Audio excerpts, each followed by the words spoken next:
Sanctus, Sanctus, Sanctus Dominus Deus Sabaoth. Salam jumpa kembali saudara-saudariku yang terkasih dalam Tuhan kita Yesus Kristus. Salam sejahtera untuk kita semua.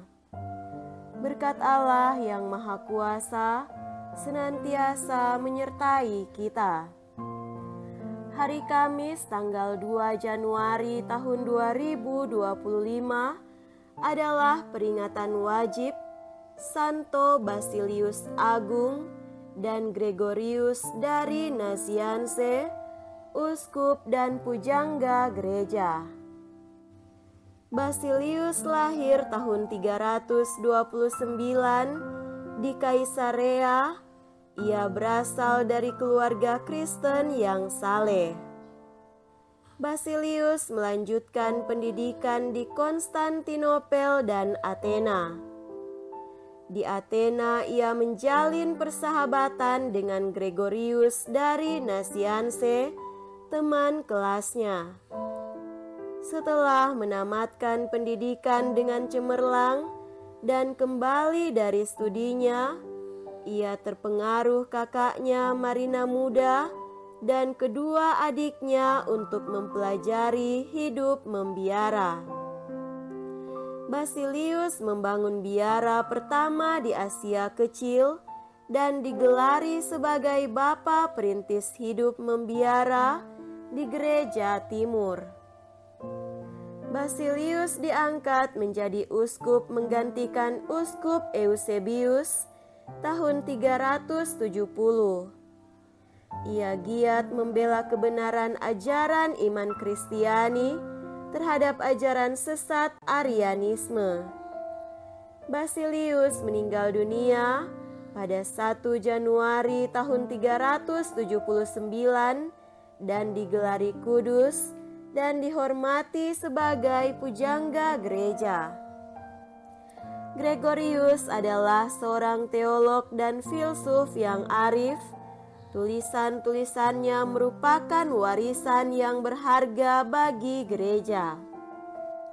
Gregorius menjalani pendidikannya di Nazianze dan berakhir di Athena. Di Athena ia bertemu dan menjalin persahabatan dengan Basilius. Ia kemudian ditahbiskan menjadi imam dan diangkat menjadi uskup agung Konstantinopel dengan menyaksikan keadaan hidup iman umat karena terpengaruh ajaran Arianisme yang telah menyebar luas. Ia memulai karyanya dengan membangun gereja darurat Anastasi yang berarti kebangkitan. Kaum Arian menentangnya dan mencoba membunuhnya, namun usaha-usaha mereka gagal. Gregorius meninggal dunia pada tahun 390 dan digelari kudus dan dihormati sebagai pujangga gereja. Marilah kita mendengarkan dan merenungkan bacaan-bacaan kitab suci. Dalam nama Bapa dan Putra dan Roh Kudus. Amin. Bacaan pertama dari surat pertama Rasul Yohanes bab 2 ayat 22 sampai 28. Anak-anakku terkasih, barang siapa menyangkal bahwa Yesus adalah Kristus, dia itu seorang pendusta. Dan barang siapa menyangkal baik bapa maupun anak, dia itu adalah anti-Kristus. Sebab barang siapa menyangkal anak, ia juga tidak memiliki bapa. Barang siapa mengakui anak, ia juga memiliki Bapa. Dan kamu, apa yang telah kamu dengar dari semula, itu harus tetap tinggal di dalam dirimu. Jika apa yang telah kamu dengar dari semula itu tetap tinggal di dalam dirimu, maka kamu akan tetap tinggal di dalam Anak dan di dalam Bapa. Dan inilah janji yang telah dijanjikannya sendiri kepada kita, yaitu hidup yang kekal. Semua ini kutulis kepadamu, yaitu mengenai orang-orang yang berusaha menyesatkan kamu. Sebab di dalam dirimu tetap ada pengurapan yang telah kamu terima dari Yesus. Karena itu, tidak perlu kamu diajar oleh orang lain. Tetapi, sebagaimana pengurapan Yesus mengajar kamu tentang segala sesuatu, dan pengajarannya itu benar, tidak dusta, dan sebagaimana ia dahulu telah mengajar kamu, demikianlah hendaknya kamu tetap tinggal di dalam Dia. Demikianlah sabda Tuhan. Syukur kepada Allah. Semoga Tuhan beserta kita sekarang dan selama-lamanya. Inilah Injil suci menurut Santo Yohanes. Dimuliakanlah Tuhan. Injil Yohanes bab 1 ayat 19 sampai 28. Inilah kesaksian Yohanes ketika orang Yahudi dari Yerusalem mengutus kepadanya beberapa imam dan orang-orang Lewi untuk menanyakan kepadanya, "Siapakah engkau?" Yohanes mengaku dan tidak berdusta. Katanya, "Aku bukan Mesias." Lalu mereka bertanya kepadanya, "Kalau begitu, siapakah engkau? Elia?" Yohanes menjawab, "Bukan." "Engkaukah nabi yang akan datang?" Ia pun menjawab, "Bukan." Maka kata mereka kepadanya, "Siapakah engkau? Sebab kami harus memberi jawab kepada mereka yang mengutus kami. Apakah katamu tentang dirimu sendiri?" Jawab Yohanes, "Akulah suara orang yang berseru-seru di padang gurun. Luruskanlah jalan Tuhan, seperti yang telah dikatakan Nabi Yesaya." Di antara orang-orang yang diutus itu, ada beberapa orang Farisi. Mereka bertanya kepadanya, "Mengapa engkau membaptis jika engkau bukan Mesias, bukan Elia, dan bukan nabi yang akan datang?" Yohanes menjawab kepada mereka, "Aku membaptis dengan air, tetapi di tengah-tengah kamu berdiri Dia yang tidak kamu kenal, yaitu Dia yang datang kemudian daripadaku. Membuka tali kasutnya pun aku tidak layak." Hal ini terjadi di Betania yang di seberang Sungai Yordan, di mana Yohanes membaptis orang. Demikianlah sabda Tuhan. Terpujilah Kristus.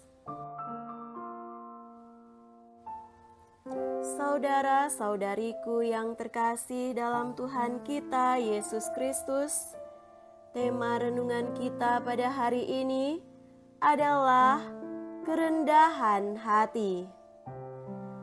Kerendahan hati adalah pintu masuk pada kegembiraan dan sukacita persahabatan dan kebersamaan, persatuan dan persaudaraan, bahkan kemajuan dan kesuksesan.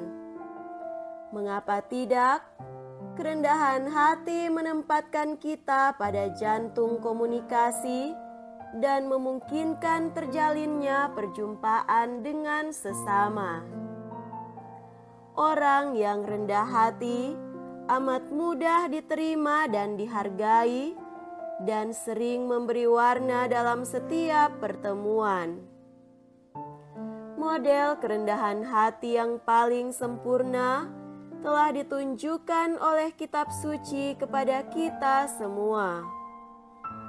Dua bacaan Injil yang disediakan pada hari ini memberikan pengarahan yang amat bernilai untuk kerendahan hati. Saudaraku terkasih, Injil Yohanes bab 1 ayat 19 sampai 28 berbicara tentang sikap rendah hati yang ditunjukkan oleh Yohanes Pembaptis. Kendati pun banyak orang datang untuk dibaptis olehnya, ia tidak merasa diri besar. Ia tidak membanggakan dirinya sebagai seorang penting atau terhormat ataupun yang utama. Ia tak menonjolkan diri sebagai seorang nabi. Sebaliknya, ia bangga menjadi seorang kecil yang mempersiapkan seorang yang besar, yakni Kristus. Maka, ketika orang Yahudi dari Yerusalem mengutus beberapa orang untuk datang kepadanya untuk bertanya tentang identitasnya, dengan jujur ia mengaku bukan Mesias, bukan Nabi Elia, juga bukan nabi yang akan datang. Yohanes Pembaptis mengakui kekecilannya di hadapan yang agung. Ia berkata bahwa ia hanyalah suara yang berseru-seru di padang gurun untuk meluruskan jalan Tuhan. Katanya, "Dia yang datang kemudian daripadaku, membuka tali kasutnya pun aku tidak layak." Saudara-saudariku terkasih, dalam Injil Matius bab 23 ayat 8 sampai 12, Yesus sendiri mengajarkan hal yang amat penting itu, yakni barang siapa meninggikan diri akan direndahkan, dan barang siapa merendahkan diri akan ditinggikan.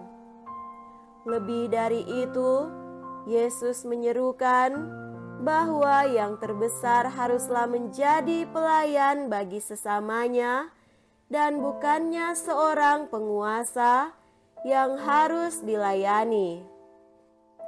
Konsep pelayanan berarti perendahan diri untuk mampu menjawab kepentingan orang lain. Maka hal menjadi pelayan adalah menganggap orang lain lebih penting dan lebih utama dari diri sendiri. Dalam arti inilah peran kerendahan hati itu penting. Kerendahan hati adalah syarat yang membuat orang mampu untuk turun ke bawah dan melayani orang-orang lain.